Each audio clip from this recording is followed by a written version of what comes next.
Welcome to Elm Landscaping Supervisor Orientation 2020. A few years ago, the Ministry of Labor introduced Health and Safety at Work Supervisor Health and Safety Awareness in 5 steps. The rest of this training will be based on this book.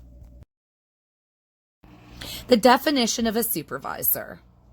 The OHSA defines a supervisor as anyone who has charge of a workplace or authority over a worker. Above and beyond what is covered in this training, your employer has a duty under the OHSA to make sure that you are competent before appointing you. It is also your employer's duty to inform you of any hazards in the work in which you supervise. Your duties as a supervisor. Under the OHSA, every supervisor is also considered to be a worker and has the same workplace duties and rights as a worker.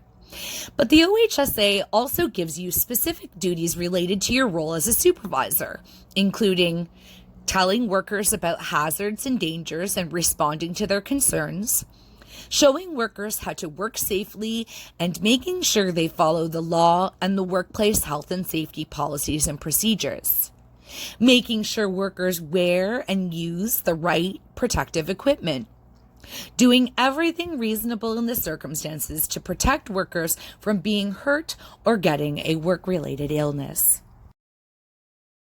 The following 2 slides will describe your duties as a supervisor in more detail. Number 1, you know the OHSA and the various regulations attached to it that apply to your workplace. As a supervisor who knows and understands the OHSA, you can make sure that workers follow the law and can identify ways to make the workplace safer. Number 2, you make sure workers wear and use the right protective equipment.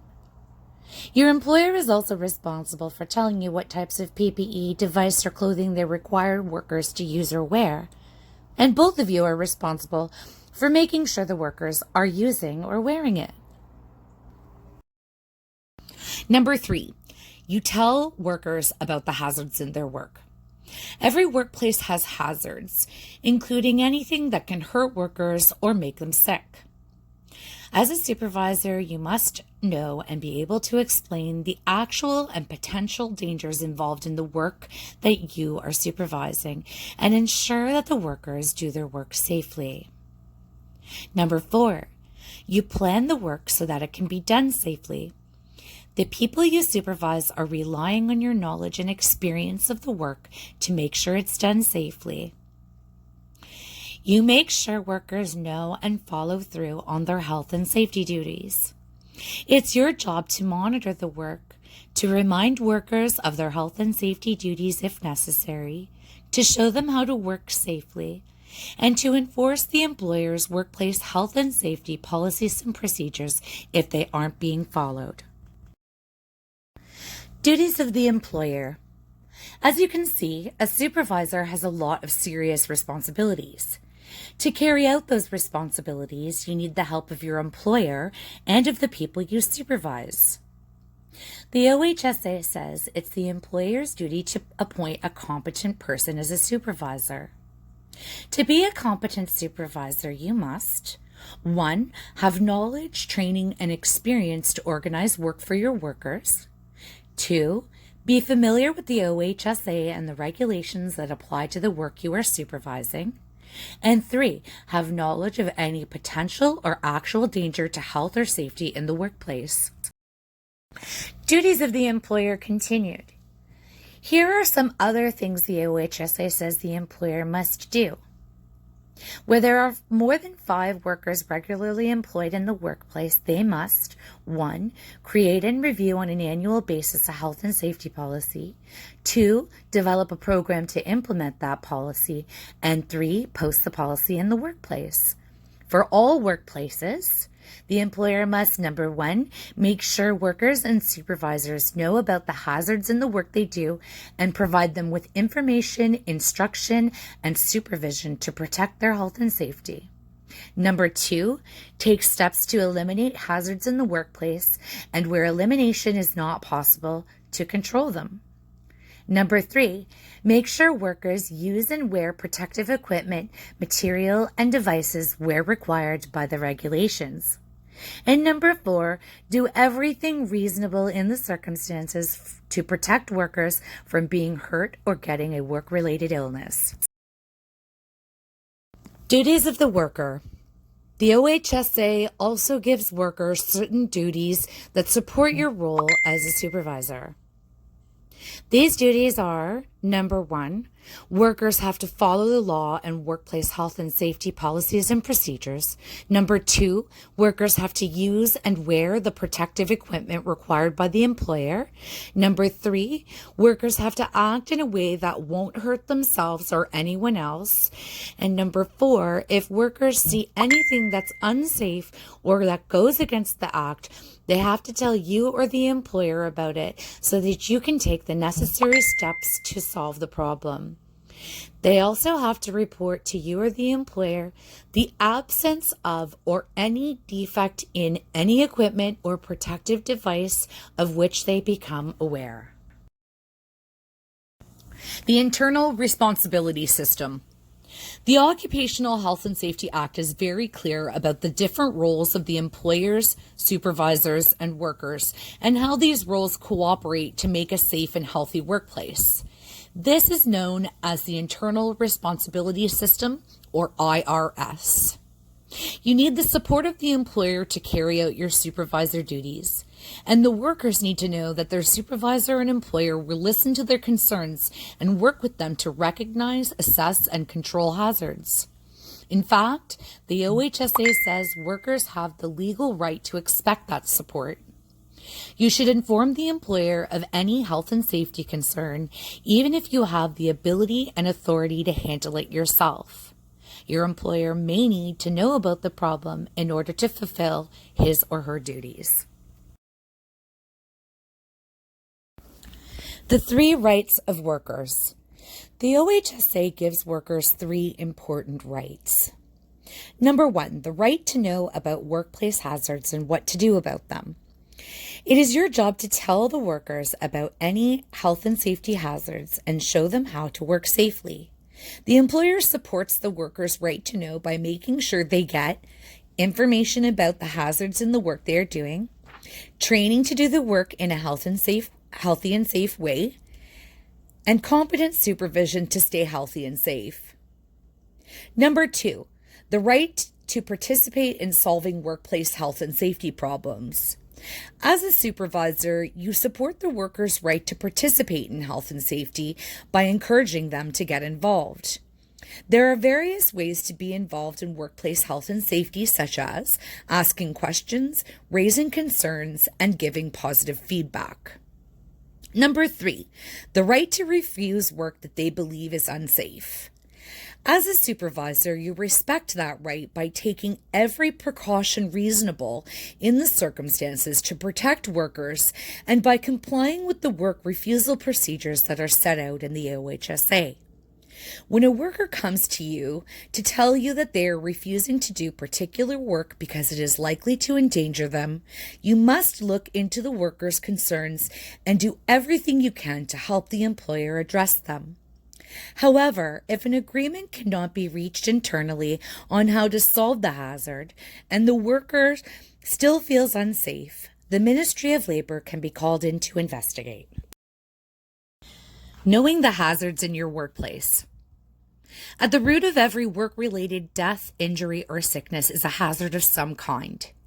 Here are some of the most common hazards in Ontario workplaces. Number 1, repeating the same movements over and over, or repetitive strain injuries, etc. 2, slipping, tripping, and falling. 3, motorized vehicles. 4, using or working near machinery. And 5, workplace violence. One of the employer's duties is to make sure that the supervisor knows enough and has the experience and necessary training to keep workers safe. One of a supervisor's duties is to inform workers of health and safety hazards.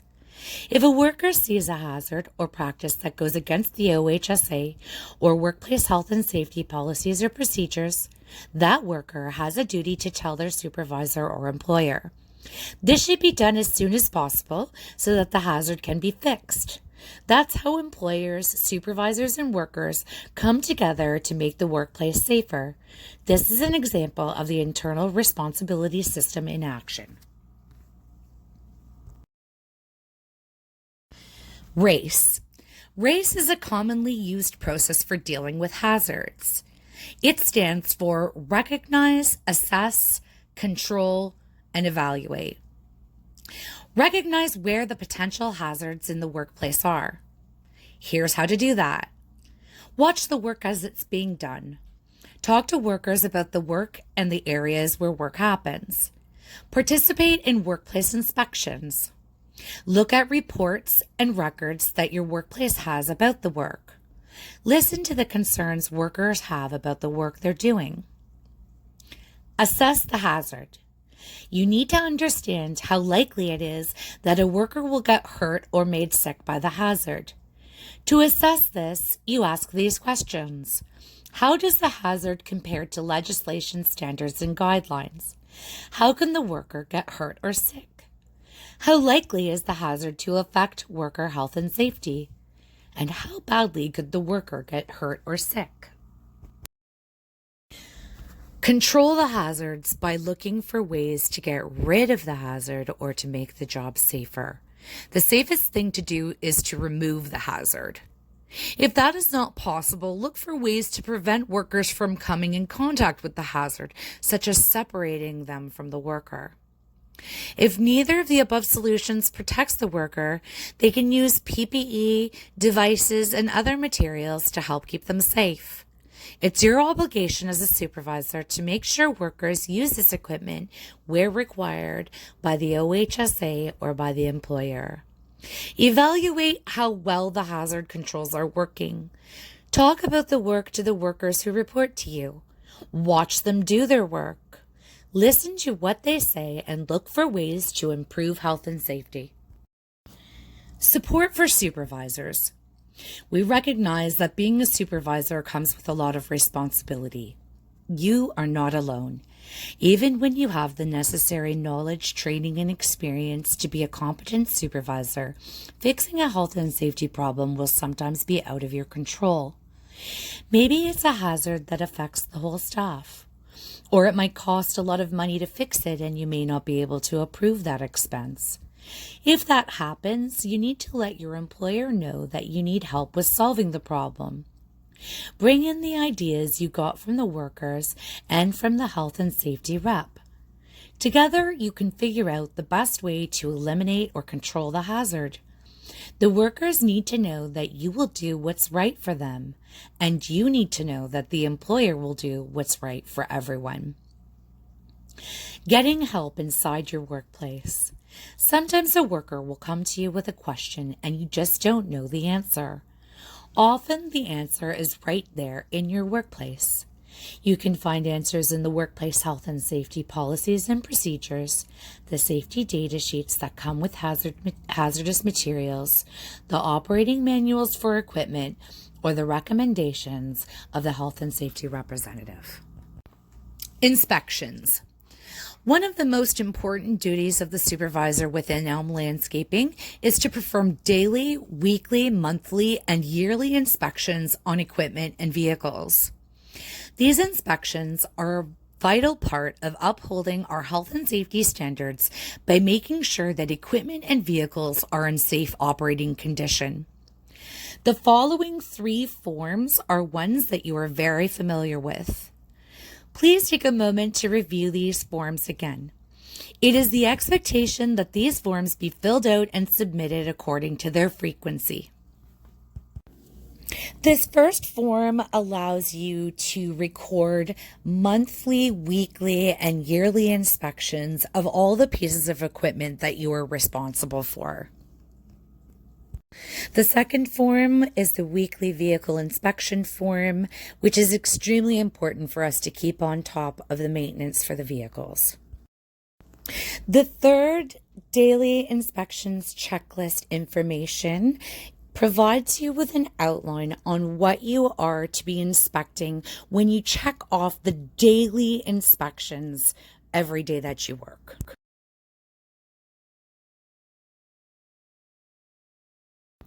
Finally, one of your most important roles is to be a role model. As a supervisor, you need to follow the workplace safety procedures, wear your PPE, and stay safe. If you don't do those things, others will think it's okay to not follow the workplace safety procedures. People are watching you and learning from what you do. How you supervise the work, the way you think about the work, and talk about it can affect the safety of the people you supervise. You want to help the workers choose the safe path every time. You can help them by being easy to talk to and answering their questions. But the best thing you can do is to practice what you preach. That means always complying with the OHSA and following the healthy and safe work practices in your workplace. It means explaining how to work safely and correcting unsafe work situations whenever you see them.